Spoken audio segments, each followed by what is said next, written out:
There is a moment, not a loud moment, not a dramatic one, where the entire direction of history pivots on something so quiet that most people miss it completely. No explosion, no declaration, no army crossing a border under floodlights while cameras roll, just a decision made by the right people in the right room at exactly the right time that rearranges everything that comes after it. The world has just lived through one of those moments. And the frightening truth is that the majority of people on this planet do not yet understand what has actually changed. Not the surface level news story, not the headline about ships and oil and military vessels, but the deep structural civilizational shift underneath all of it. Iran has done what decades of analysts said it would never do, what strategists in Washington ran simulations about but quietly assumed was too catastrophic for any rational actor to execute. Iran has closed the Strait of Hormuz, not threatened it, not simulated it, closed it. And somewhere in mainland China, in offices and boardrooms and government corridors that the Western press cannot see into, a very specific kind of silence has fallen. The silence of people who have been waiting a long time for exactly this and are now deciding with tremendous care exactly what to do next. To feel the full gravity of what has just happened, you have to stop thinking in percentages and start thinking in consequences. 17 million barrels of oil pass through the Strait of Hormuz every single day, not per week, per day. That oil does not belong to Iran. It belongs to Saudi Arabia, to Iraq, to Kuwait, to the UAE, to Qatar. Nations whose entire economic existence, whose social contracts with their own populations, whose ability to function as modern states depends on that oil reaching the market. When the strait closes, it is not Iran that suffers first. It is Iran's neighbors. It is the very nations that have spent decades relying on American power to protect them from exactly this outcome. The genius of Iran's move, and make no mistake, it is a form of strategic genius, however ruthless, is that it weaponizes geography itself. Iran does not need to fire a single missile at Riyadh. It simply needs to hold 21 miles of water, and the economic damage it inflicts on its regional rivals is more devastating than any direct military strike could achieve. Geography, wielded with patience and precision, is the most powerful weapon in the world, and Iran has just demonstrated that it knows exactly how to use it. The build-up to this moment did not happen overnight, and the people who were watching carefully saw the architecture being constructed piece by piece over years. Iran's naval doctrine shifted visibly around a decade ago, away from the fantasy of a conventional fleet capable of challenging American carrier groups and towards something far more practical and far more dangerous. Small, fast attack boats operating in coordinated swarms, mines that are cheap to produce and catastrophically expensive to locate and remove. Anti-ship missiles embedded in hardened coastal positions, layered in depth so that destroying one battery only reveals another. Drone systems designed not for accuracy alone, but for volume, the ability to launch enough simultaneous threats that any ship's defensive systems are simply mathematically overwhelmed. None of this was secret. American naval intelligence tracked the buildup with precision. What they could not quite bring themselves to fully believe was that Iran would one day treat all of this preparation not as deterrence, but as capability, not as a threat to hold over negotiations, but as a tool to actually use. The trigger, when it came, was not a single provocation. It never is, with moves this significant.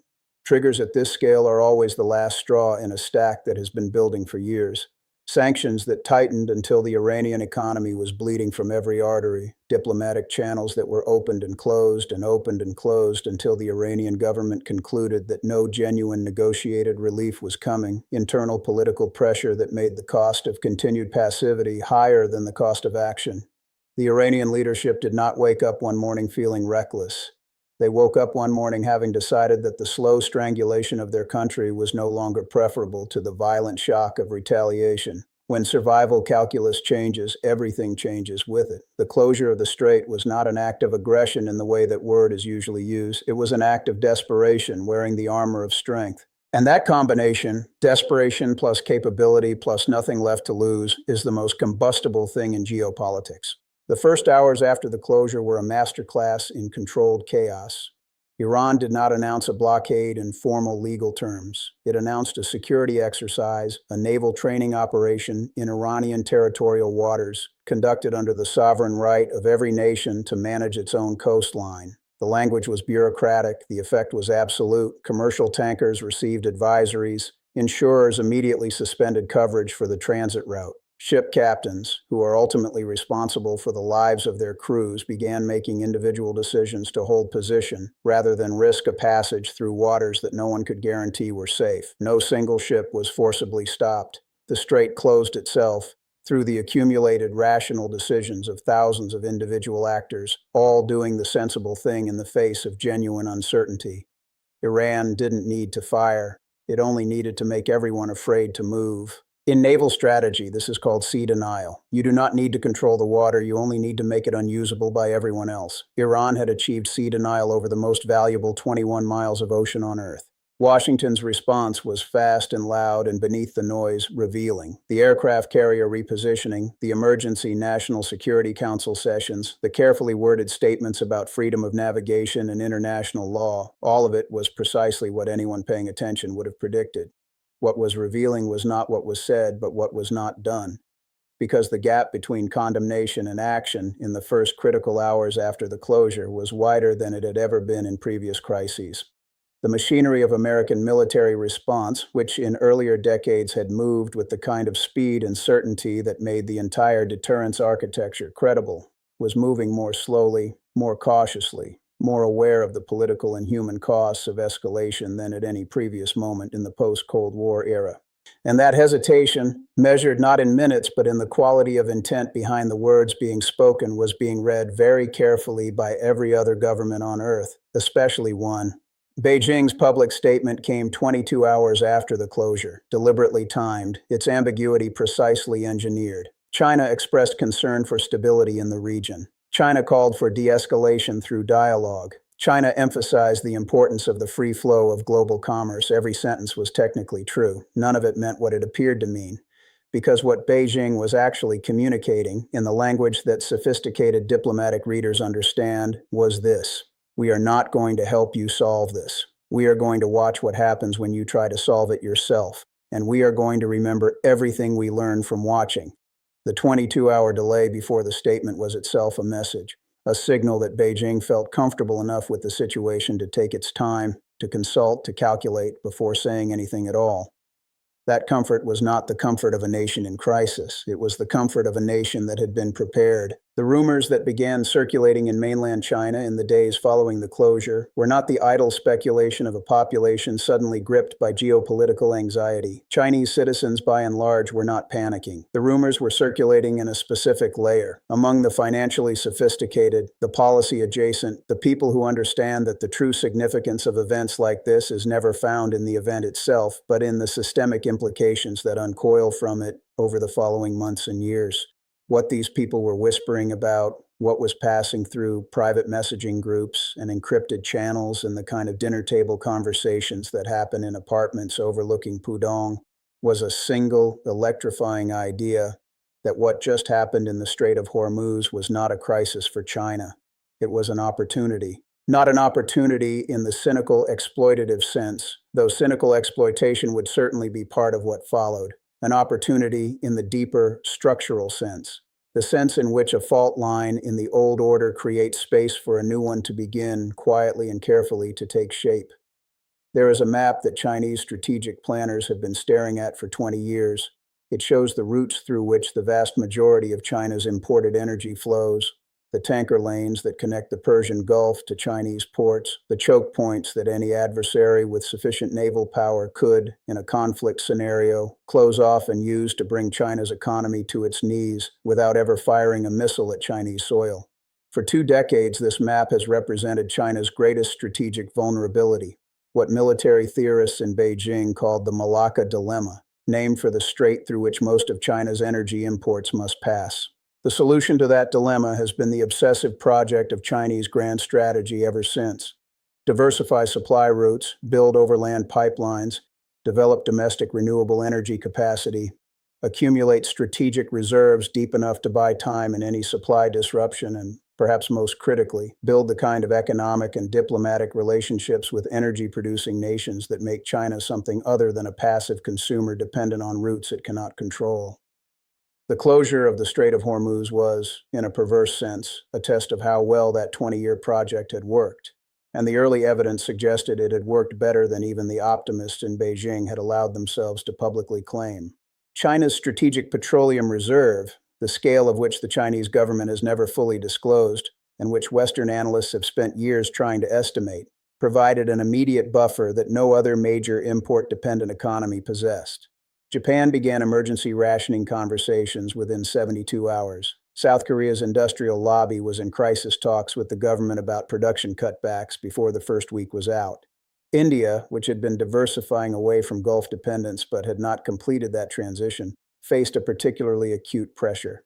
China sat, not passively. The financial and logistics teams were working around the clock, rerouting, renegotiating, activating contingency contracts that had been sitting in drawers for exactly this scenario, but sat in the sense that mattered most. China did not panic. China did not beg. China did not show its hand before it was ready to show it. In a room where everyone else is scrambling, the person who stays calm is the person everyone else eventually turns to. Beijing understood this perfectly. The American military operation to reopen the strait, when it finally came, after the political consensus in Washington had been painfully assembled over days of argument, was not the swift, overwhelming demonstration of force that previous eras would have produced. It was a calibrated, risk-managed operation designed as much to limit American casualties and avoid escalation as to achieve its stated objective. Anti-mine operations are slow. They are not the stuff of televised shock and awe. They involve careful, methodical work by naval specialists in small vessels, and they are vulnerable to exactly the kind of harassment that Iran's small boat swarms are designed to provide. The operation proceeded. But it proceeded on Iran's timeline more than America's. Every day that passed without the strait being fully reopened was a day that the closure was normalized further, a day that alternative supply arrangements became more entrenched, a day that the political cost of the original closure to Iran declined. Iran had not expected to hold the strait forever. It had only needed to hold it long enough to prove that it could, and long enough for the world to begin reorganizing itself around the new reality that the proof implied. What reorganization looked like in practice was both mundane and revolutionary. Saudi Arabia, facing the paradox of its oil being trapped behind a closed passage it had always assumed America would keep open, began the most serious conversations with Beijing that the two countries had ever had. Not conversations about oil pricing or infrastructure investment. Those had been ongoing for years. Conversations about the future architecture of Gulf security, about whether the model of American protection in exchange for dollar-denominated oil sales was a model that still served Saudi interests, or whether the world that model was designed for had quietly stopped existing. These were conversations that would have been unthinkable 5 years earlier. The Strait of Hormuz crisis had made them not just thinkable, but urgent. In Riyadh, the question being asked in the corridors of power was simple and devastating. If America hesitated to act decisively when our oil was directly at stake, what exactly are we paying for? The yuan, meanwhile, was doing something that China's central bank had been trying to achieve for a decade through orthodox means and had never quite managed. It was becoming useful in a crisis. As dollar-denominated oil contracts became impossible to execute through the closed strait, and as alternative supply arrangements were hastily assembled, the yuan settlement system that China had spent years building found itself suddenly in demand, not universally, not as a replacement for the dollar overnight, but as the necessary instrument for a growing set of transactions that simply had no other available mechanism. Every transaction settled in yuan was a small brick in a very large wall that China was building. The wall that, when finished, would mean that the global financial system could function even in a world where American enforcement was absent or delayed or ambiguous. That wall was nowhere near finished. But the crisis was laying more bricks in a week than years of normal conditions had managed. In the streets and the factories and the ordinary daily life of China's hundreds of millions of citizens, the effects of the crisis were real but manageable. Fuel prices rose. The government, which had prepared for this, deployed subsidy mechanisms that blunted the worst of the impact on ordinary households and on the industrial sectors most exposed to energy price shocks. The Communist Party's legitimacy in China rests not on elections but on the perception of competent, far-sighted governance, the narrative that the leadership sees what is coming and is ready for it. The Strait crisis, handled well, was an opportunity to reinforce that narrative with concrete evidence. The state media coverage was careful and controlled, framing China not as a victim of the crisis, but as a stable, capable actor navigating it with strategic clarity. The contrast with the visible confusion in Western democracies, the public arguments, the political blame games, the market panic, was not accidental. It was curated, and it was effective. There is a psychological phenomenon that strategists call the demonstration effect. It refers to the way that a single clear example of a new possibility changes what everyone else believes is achievable. Before the 4-minute mile was run, the scientific consensus was that human physiology made it impossible. The day Roger Bannister ran it, the entire consensus collapsed, and within a year, multiple runners had broken the same barrier because once the impossible had been demonstrated to be possible, the psychological block that had been the primary obstacle disappeared. Iran's successful closure of the Strait of Hormuz, even a temporary closure, even one that was eventually reopened by American military action, was a demonstration effect of the most consequential kind. It demonstrated that a middle power nation, sufficiently determined and sufficiently prepared, could disrupt the foundational infrastructure of the American-led global order and survive the response. Not without cost, not without suffering, but survive. And survival, in this context, is victory enough. Because the next actor watching that demonstration, watching Iran absorb the response and remain standing, is doing the calculation of what becomes possible for them. Taiwan watched. Iran's Gulf neighbors watched. North Korea watched. Russia watched. And China, which had more to learn from the demonstration than anyone else, and which had the most capacity to act on what it learned, watched most carefully of all. Not because China was planning to replicate Iran's move. China's ambitions are far too large and far too long-term for that kind of dramatic, costly, isolated action.